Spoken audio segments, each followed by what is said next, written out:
साथ संगत जी, प्रेम से कहना धन निरंकार जी। एक नई साखी के साथ स्वागत है आप सभी का आपके ही अपने चैनल पर। और हमारी आज की साखी का शीर्षक है अपमान। चलिए सुनते हैं आज की ये साखी। साथ संगत जी, मीरा को आज लड़के वाले देखने आए थे। उन्हें मीरा पसंद आ गई। शादी के लिए हाँ करने के बाद लड़के की माँ ने मीरा को सोने की चेन पहना दी। सभी बहुत खुश थे। लड़का डॉक्टर था, लेकिन थोड़ा हेल्दी था। वैसे तो मीरा भी थोड़ा मोटी ही थी। मीरा की उम्र भी 35 को पार कर चुकी थी और लड़के की उम्र 38 की थी। कुछ समय से मीरा की शादी के लिए उसके पिता और उसकी माँ बराबर रिश्ता ढूंढ रहे थे, लेकिन उन्हें कोई अच्छा रिश्ता मिल नहीं रहा था। लेकिन अब सब कुछ ठीक होने पर मीरा के माता पिता दोनों बहुत खुश थे। 2 महीने के बाद शादी की तारीख रखी जा रही थी।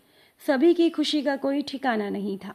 साथ संगत जी, शादी तय होने के 1 सप्ताह के बाद सुनीता जी की मुलाकात मीरा की माँ विमला से हुई। तो सुनीता जी ने विमला को बधाई दी। कहने लगी, बहुत बहुत बधाई हो विमला जी, आपकी बेटी मीरा की शादी तय हो गई। बहुत समय से आप परेशान हो रही थी ना, चलो अच्छा हुआ। इतना सुनने की देर थी कि मीरा की माँ विमला फूट फूट कर रोने लगी। सुनीता ने पूछा, अरे क्या हो गया, ऐसे खुशी के मौके पर आप रो क्यों रही हैं? तो साथ में विमला की खड़ी हुई देवरानी ने बताया, अरे कहाँ भाभी जी, मीरा ने तो सबको अपमानित करके रख दिया है। सुनीता जी ने पूछा, क्या बात हो गई? तो वो कहने लगी कि मीरा घर से भाग गई है और उसने तो भागकर शादी कर ली है। फिर क्या था, माँ बाप मुंह दिखाने लायक नहीं रहे। किसी को क्या जवाब दें, घर में ही माँ बाप मुंह छुपाकर बैठ गए। बेटी ऐसा कदम उठाएगी, माँ बाप ने तो सोचा भी नहीं था। असल में मीरा का ये किस्सा 3-4 सालों से चल रहा था। वो एक लड़के को पसंद करती थी जिसका नाम अजय था, जो हमारे घर पर बिजली का काम करने आता था। ना जाने कब उन दोनों की मुलाकात हो गई और दोनों कब एक दूसरे को पसंद करने लगे, हमें कुछ खबर ही नहीं मिली। मीरा भी पढ़ी लिखी थी, M.Com किया था। किसी अच्छे स्कूल में वो अध्यापिका थी। घर में थोड़ी भनक तो थी इस बात की, लेकिन थोड़ा डांट डपट कर मामला रफा दफा कर दिया गया था। लेकिन मामला रफा दफा कहाँ हुआ था, मीरा उस व्यक्ति से, अजय से बराबर मिलजुल रही थी। और तो और दोनों ने चुपके से शादी भी कर ली थी, जिसका घर में किसी को कुछ अता पता ही नहीं था। लेकिन घर में शांति बनी रहे, इसी वजह से मीरा ने घर में किसी को कुछ नहीं बताया। मीरा इसी चक्कर में थी कि शायद उसके माँ बाप मान जाएं। लेकिन जब आज शादी पक्की हो गई तो मीरा ने ऐसा कदम उठा लिया। मीरा घर से कुछ कपड़े और सोने की चेन, अंगूठी और कुछ पैसे लेकर आज स्कूल तो गई, फिर लौट कर ही नहीं आई। जब स्कूल से आने का समय निकल गया तो विमला ने फ़ोन किया कि मीरा कहाँ हो। तो मीरा ने बताया कि मैं अपने ससुराल में हूँ। अब विमला को काटो तो खून नहीं, ये क्या कर दिया बेटी ने। मीरा के भाई और पिता मीरा के घर गए, उसे समझाया बुझाया कि अपने घर चलो। लेकिन मीरा नहीं मानी। बोली, पिताजी मैं यहीं खुश हूँ, मैंने तो शादी भी कर ली है। अपना सा मुंह लेकर मीरा के पिताजी और मीरा का भाई घर लौट आए। इधर लड़के वाले बराबर शादी के सिलसिले में बात करने के लिए मीरा के पिता को फ़ोन कर रहे हैं। क्या जवाब दें मीरा के पिताजी उनको? आखिर में एक दिन सच बता ही दिया, कब तक झूठ बोलते रहते। मीरा के पिता सोचने लगे कि डॉक्टर लड़का छोड़कर एक आम लड़के के साथ ना जाने मीरा को क्या दिखा। खुद ही मीरा ने अपनी ज़िंदगी बर्बाद कर ली। चलो कोई बात नहीं। मीरा के माता पिता इस हरकत से इतना अपमानित हुए, इतना जलील हुए कि मीरा के पिताजी ने तो बिस्तर ही पकड़ लिया। इस बात को आज 4 साल हो गए हैं। अब जाकर मीरा के पिता थोड़ा ठीक हो पाए हैं। एक इज्जतदार आदमी अपनी इज्जत को लेकर बहुत डरता है। समाज में कि क्या मुंह दिखाएंगे, इस बात से बहुत परेशान रहता है। मीरा के माता पिता ने मीरा से सारे संबंध तोड़ लिए हैं।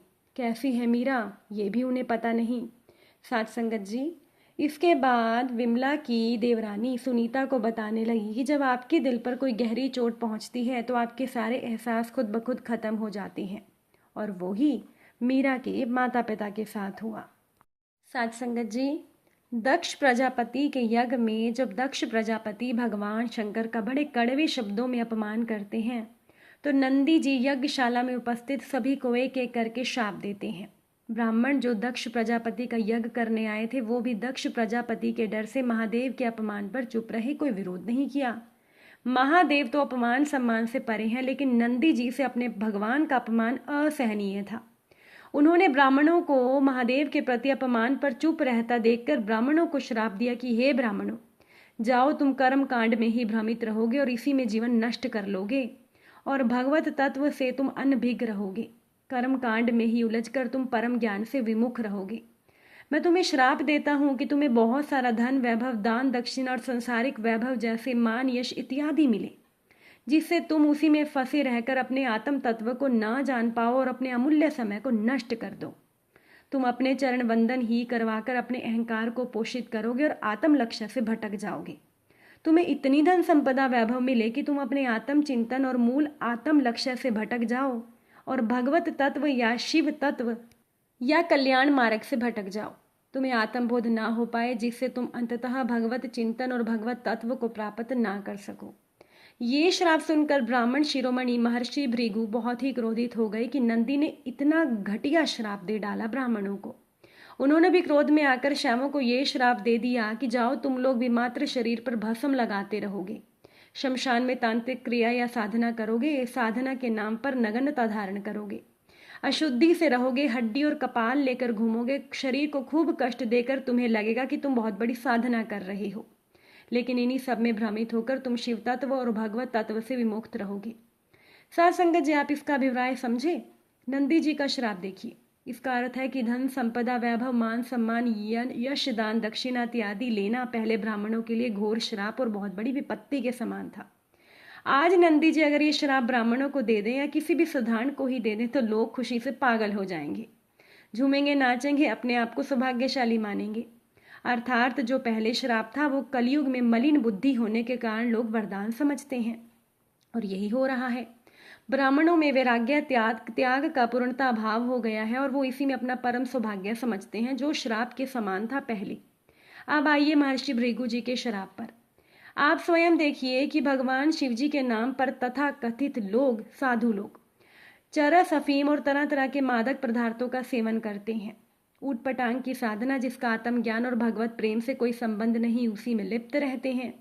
कोई शमशान में, कोई नागा बनकर, लेकिन इसमें से अधिकतर शिव तत्व, आत्म तत्व और परम तत्व से विमुख हैं। इनको लगता है हम घोर साधना कर रहे हैं, लेकिन यह उस शिव से, उस ज्ञान से, उस परमानंद से, उस महान रस से अनभिज्ञ हैं और शायद ही कभी उस तत्व से परिचित हो पाएंगे। साथ संगत जी, जिसे हम आज के समय में वरदान मानते हैं, वो केवल और केवल घोर श्राप ही है, जो हमें संसारिक तत्व की ओर धकेलता है और अपने आत्म कल्याण से दूर ले जाता है, उस परम ज्ञान से दूर ले जाता है, उस परम आनंद से दूर ले जाता है, जिससे इस दुखालय में हमें बार बार परम दुख भोगने आना पड़ता है। यही कुंती ने भगवान से वर मांगा था कि मुझसे ये संसार सब छीन लो। यही ध्रुव, प्रहलाद या कोई भी भगत यही वर मांगता है। कलयुग में मूल सिद्धांत का लोप हो जाता है और लोग मूल सिद्धांत से उल्टा चलते हैं। साथ संगत जी, अगर आज की ये साखी आपको अच्छी लगी हो, वीडियो को लाइक शेयर ज़रूर करिएगा। आप सभी से फिर मुलाकात ज़रूर होगी नई साखी के साथ। साथ संगत जी, प्यार से कहना, धन निरंकार जी।